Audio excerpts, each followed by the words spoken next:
इंदौर के विधायक जीतू पटवारी ने प्रदेश सरकार पर भ्रष्टाचार के कई आरोप लगाए। साथ ही उन्होंने कहा कि 2018 के चुनाव में कमलनाथ को मुख्यमंत्री बनाया जाए ताकि प्रदेश को एक अच्छा नेतृत्व मिल सके। बात यह है कि हमने पूर्व आकलन के हिसाब से जो वहाँ पर फिजिकल वेरिफिकेशन के बाद समझ में आया था कि इसमें लगभग 40 से 50% का करप्शन हुआ है। आप देखोगे कि हर वक्त आंकड़ों के हिसाब से भी बातें सामने आती रही कि वो चाहे स्वास्थ्य को लेकर जो पैसा दिया गया हो, चाहे जो जितनी टॉयलेट्स और उससे जुड़े हुए पार्ट पे पैसा दिया गया हो, करीब अलग अलग मत से 5,000 साढ़े 5,000 करोड़ रुपए के आसपास खर्च की बात आई थी। हमने जब वहाँ टॉयलेट्स की भौतिक सत्यापन की बात कही तो उसमें कोई सत्यता दिखाई नहीं दी।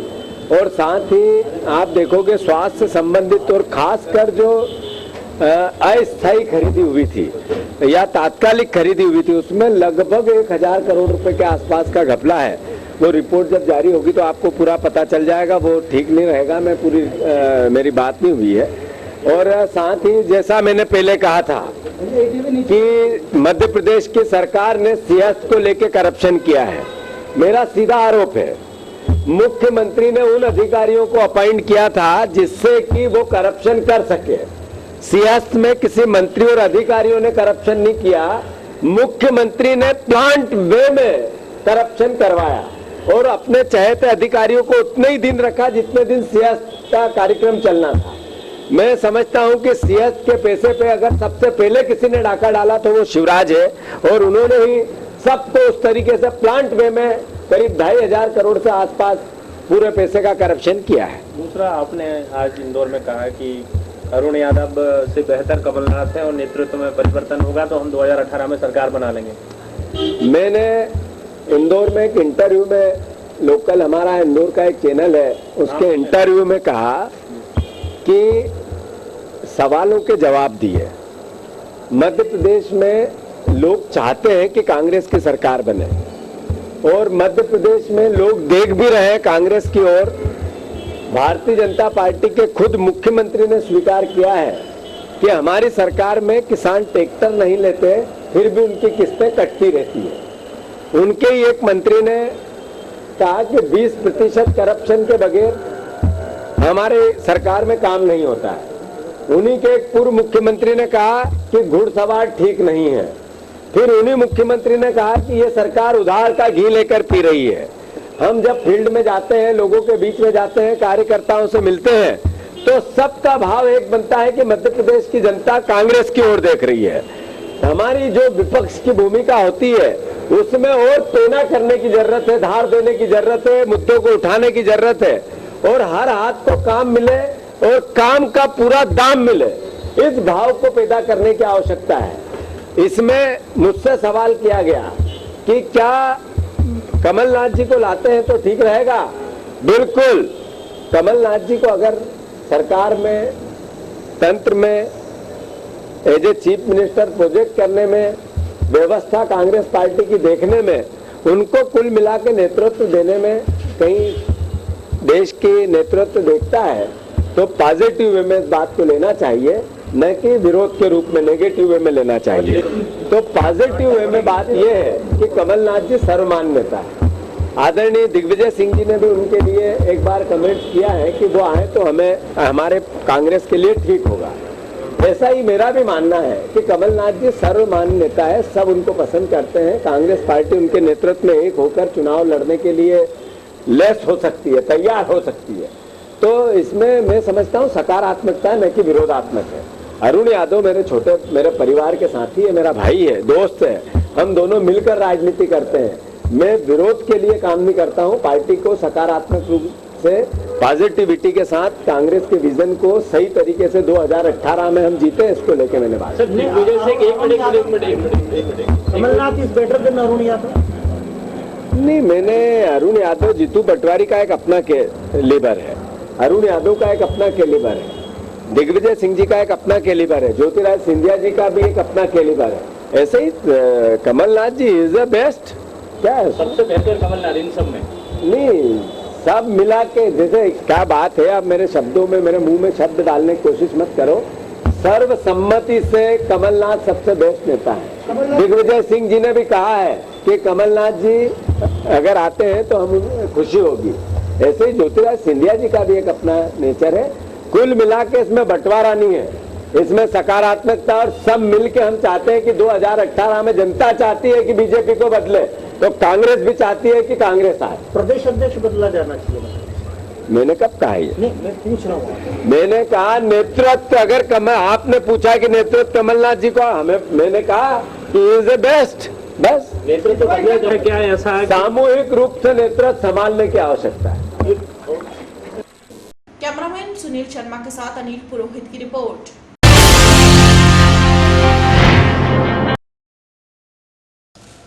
भोपाल में राष्ट्रीय अनुसूचित जाति जनजाति युवा संघ मध्य प्रदेश के तत्वाधान में 18 सितंबर को विशाल धरना प्रदर्शन एवं रैली में लगभग 50,000 युवा, बेरोजगार एवं छात्र छात्राएं मध्य प्रदेश के समस्त जिलों में अपनी मांगों को लेकर रोजी रोटी संघर्ष अभियान के तहत शांतिपूर्ण धरना एवं रैली प्रदर्शन कर रहे थे। अचानक बिना संकेत, आंसू गैस, पानी की बौछार किए बिना जिला प्रशासन, पुलिस प्रशासन ने रैली में आए निजी कार्यकर्ताओं पर बर्बरतापूर्ण लाठीचार्ज कर दिया, जो घोर निंदनीय था, जिससे 50 लोग, बेरोजगार छात्र छात्राएं घायल हुए थे, जिसकी निंदा राष्ट्रीय अनुसूचित जाति जनजाति युवा संघ ने की। नाम तोरण सिंह अहिरवार, राष्ट्रीय अनुसूचित जाति जनजाति युवा संघ से प्रदेश प्रभारी। जो हमारा 18 तारीख को विशाल धरना प्रदर्शन एवं रैली हुई थी, उसमें सरकार ने हमारे आंदोलन को कुचलने का प्रयास किया है। हम पे बर्बरतापूर्ण लाठीचार्ज कराई गई, उसके इसलिए आज हमने प्रेस वार्ता रखी है। हम जायज़ मांगों को लेकर के आंदोलन कर रहे थे, जिसमें 1,04,000 पोस्ट हैं जो मध्य प्रदेश सरकार के विभिन्न विभागों में खाली पड़ी हुई है, उसकी मांग को हम कर रहे थे। और जो SC ST के छात्र छात्रा हैं जिनको निःशुल्क एजुकेशन देने की बात माननीय मुख्यमंत्री जी कर रहे हैं, उसकी बात को लेकर के हम प्रदर्शन कर रहे थे। और ऐसी बहुत सारी हम 30 सूत्री मांगों को लेकर के धरना प्रदर्शन कर रहे थे, तो जिसमें हम बाबा साहब डॉक्टर अंबेडकर की स्टेच्यू पर माल्यार्पण करने के लिए गए थे। वहाँ पर पुलिस और हमारे जिला प्रशासन में वार्तालाप चल रहा था कि हम यहाँ से शांतिपूर्ण तरीके से रैली के माध्यम से माल्यार्पण कर बाबा साहब के बाद शाहजहानी पार्क हम पहुँचेंगे, वहाँ ज्ञापन देंगे। इतने में हम जिला प्रशासन में बात कर रहे थे, इतने में अचानक लाठीचार्ज हुआ। लाठीचार्ज होने के बाद में हमारे लोगों को तितर बितर कर दिया गया। ना तो आंसू गैस के गोले छोड़े गए, ना पानी की बौछार की गई। उस पर बेरहमी से हमारे छात्रों को मारा गया, उसमें 50 लोग लगभग घायल हुए हैं। और इसी तारतम्य में 21 तारीख को अखिल भारतीय विद्यार्थी परिषद का जब धरना प्रदर्शन हुआ, रैली हुई, उसमें लगभग 1,000 से 1,500 छात्र छात्रा आए थे। उसमें माननीय मुख्यमंत्री जी ने उच्च शिक्षा मंत्री पवैया जी को भेजा, जयवंत सिंह पवैया जी को, और उनकी घोषणाओं को मान लिया गया। जबकि हमारे कार्यकर्ता, नाजी के कार्यकर्ता 50,000 छात्र छात्राएं यहाँ एकत्रित हुए थे, उनके आंदोलन को दबाया गया, कुचल दिया गया सरकार ने। तो सरकार हमसे SC ST से भेदभावपूर्ण नीति अपना रही है, जबकि मध्य प्रदेश के अंदर SC ST बाहुल है। 40% मध्य प्रदेश में SC ST निवास करता है, उनके हक अधिकारों की पूर्ति सरकार नहीं कर रही है। और हमारी घोषणा नहीं है, ये माननीय मुख्यमंत्री जी घोषणा करते हैं। हमारे लिए बैकलॉग पद के लिए 1 माह में कहा था, 1 माह में हम भर्ती कर देंगे, लेकिन आज तक कोई भर्ती प्रक्रिया चालू नहीं की है। इसके बाद में उन्होंने कहा हम आरक्षण अधिनियम 2016 बनाएंगे, पदोन्नति में आरक्षण अधिनियम 2016, उस पर भी कोई कार्रवाई नहीं की गई। 3 महीना हो चुके हैं, तो उसके बाद समिति उन्होंने बनाई, उस पर भी कुछ नहीं हुआ है। तो हम ये चाहते हैं कि मध्य प्रदेश सरकार अखिल भारतीय विद्यार्थी परिषद, जिसमें SC ST के छात्र हैं, और उनकी भागीदारी के लिए, उनकी भागीदारी सुनिश्चित करने के लिए कोई कदम नहीं उठा रही। सरकार झूठे प्रलोभन देती है SC ST को, झूठे वादे करती है। वो कहती है कि ये पत्थर की लकीर है, हम आरक्षण को खत्म नहीं होने देंगे। पत्थर की लकीर है कि हम आरक्षण को खत्म नहीं होने देंगे। अगला आपका निर्णय क्या होगा? अगला निर्णय यह है, हम सरकार के विरोध में हम सरकार से निवेदन करेंगे। हमने पूरे माननीय मुख्यमंत्री से लेकर के सारे आला अधिकारियों को हमने ज्ञापन दिया है। ज्ञापन के माध्यम से कहा है कि सरकार हमारी मांगों को पूरा करे। अगर पूरा नहीं करती है तो नवंबर के माह में हम बहुत बड़ा प्रदर्शन सरकार के विरोध में करेंगे। अगर सरकार हमारी मांगों को मान लेती है, हम 7 दिन का अल्टीमेट हम पहले भी दे चुके हैं। 7 दिन के बाद अगर हमारी सरकार अगर कुछ नहीं करती, कोई एक्शन नहीं लेती है, तो आने वाले नवंबर के महीने में हम बहुत बड़ा सरकार के विरोध में जन विरोधी आंदोलन चलाएंगे। और आने वाले 2018 के अंदर हम सरकार, जो हमारे लोगों ने सरकार बनाई, उस सरकार को हम गिराने का भी काम करेंगे। कैमरा कैमरामैन सुनील शर्मा के साथ अनिल पुरोहित की रिपोर्ट। मध्य प्रदेश कटनी के अध्यापक संघर्ष समिति के तत्वाधान में सभी संगठनों ने एकजुट होकर शिक्षा विभाग के संविलियन छठे वेतनमान सहित 14 सूत्रीय मांगों को लेकर शहर में रैली निकालकर मांगों से संबंधित ज्ञापन सौंपा। ये रैली हम लोग जो है पूरे प्रदेश में एक साथ प्रत्येक जिले में तिरंगा रैली के नाम से ये रैली निकाल रहे हैं। हमारी अध्यापक संवर्ग की एक सूत्रीय मांग है शिक्षा विभाग में संविलियन और छठे वेतनमान को 10 का 10 लागू करना, ये हमारी मांग है। तो पूरे जिले के शिक्षक आए क्या अध्यापक आज रैली में? नहीं, पूरे जिले के अध्यापक शिक्षक जिले में अपना अपना जो है उपस्थिति दर्ज करवा रहे हैं और अधिक से क्या ये जो आपका अध्यापक संघ है तो प्रदेश संगठन के आह्वान पर सब रैली निकाल रहे हैं? हाँ, प्रदेश संगठन के आह्वान पर हम लोग जो है जितने भी हमारे संघ थे सब एक हो गए हैं और अध्यापक संघर्ष समिति के नाम से आज हम लोग पूरे प्रदेश में प्रत्येक जिले में सभी इकट्ठे होकर ये रैली का आयोजन कर रहे हैं और सरकार को आगाह कर रहे हैं कि हमारी मांगों को त्वरित निराकरण किया। और कितने शिक्षक होंगे आज रैली में? लगभग रैली में हमारे कम से कम यहाँ लिखा है 5,000 शिक्षक सम्मिलित हैं। अभी बहुत सारे शिक्षक वहाँ ग्राउंड में मैदान में खड़े हुए हैं अपनी गाड़ियों के, और बच्चे भी आए हैं, कुछ के महिलाएं भी आई हैं, साथ में बच्चे भी आए हैं। रैली के बाद समापन कहाँ पे होगा? समापन फॉरेस्टर ग्राउंड में होगा। पूरा नाम आपका? आशुतोष पांडे। मध्य प्रदेश कटनी से यश खरे की रिपोर्ट।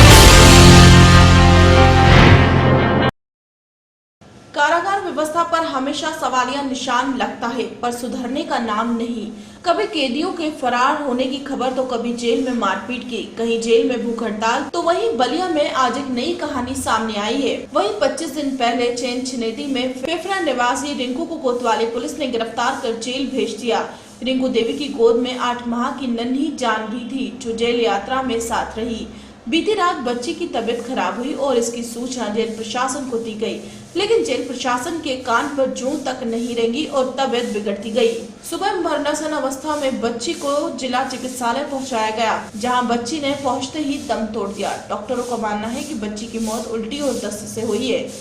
बच्ची अभी भी सरकार से सवाल कर रही कि हमारे जैसी कितनी बच्चियां जेल में दवा बिना दम तोड़ेंगी। इसकी जानकारी जेल प्रशासन को थी? जी, दवाई वही लोग को भेजे हैं।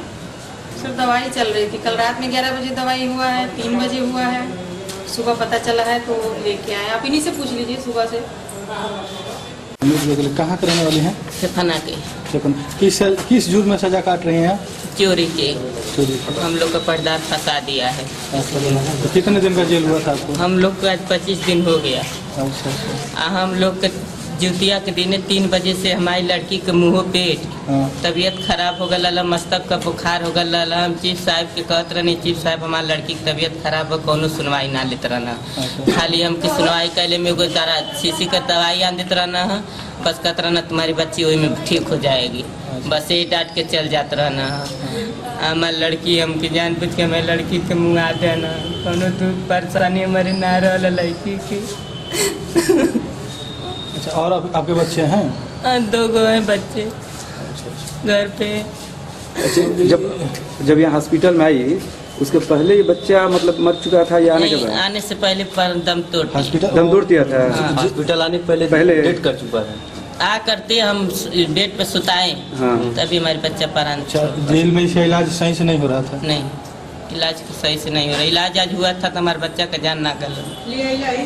किस चीज़ का चोरी का इल्जाम लगा था? कैसे क्या? हम लोग के देहात में सिकड़ी की चोरी में फंसा दे रहे, अच्छा, इसीलिए हम लोग हैं। ये तो जेल वाले बता सकते हैं। जेल से हम लोग के पास 8 बजे बुलाए हम लोग को। ऐसा ना 8 बजे पूरा हमारे फ़ोन किए ये लोग, जेल गेट से फ़ोन गया, किसी बंदी तबीयत खराब, तुरंत आइए। तुरंत 2 मिनट के अंदर हम लोग आ गए। इसके बाद ले जाइए सदर, लेकर लोग सदर लेकर चले आए। तो जेल की सज़ा तो उनको हुआ है? नहीं, साथ में बच्ची जा सकती है, अधिकारी बता सकते हैं ना सर, तो हम बता नहीं सकते। साथ ही में बच्ची थी इनके। जेल अधीक्षक साहब का नाम क्या है? श्री नंद किशोर सिंह। बलिया से संजीव कुमार की रिपोर्ट।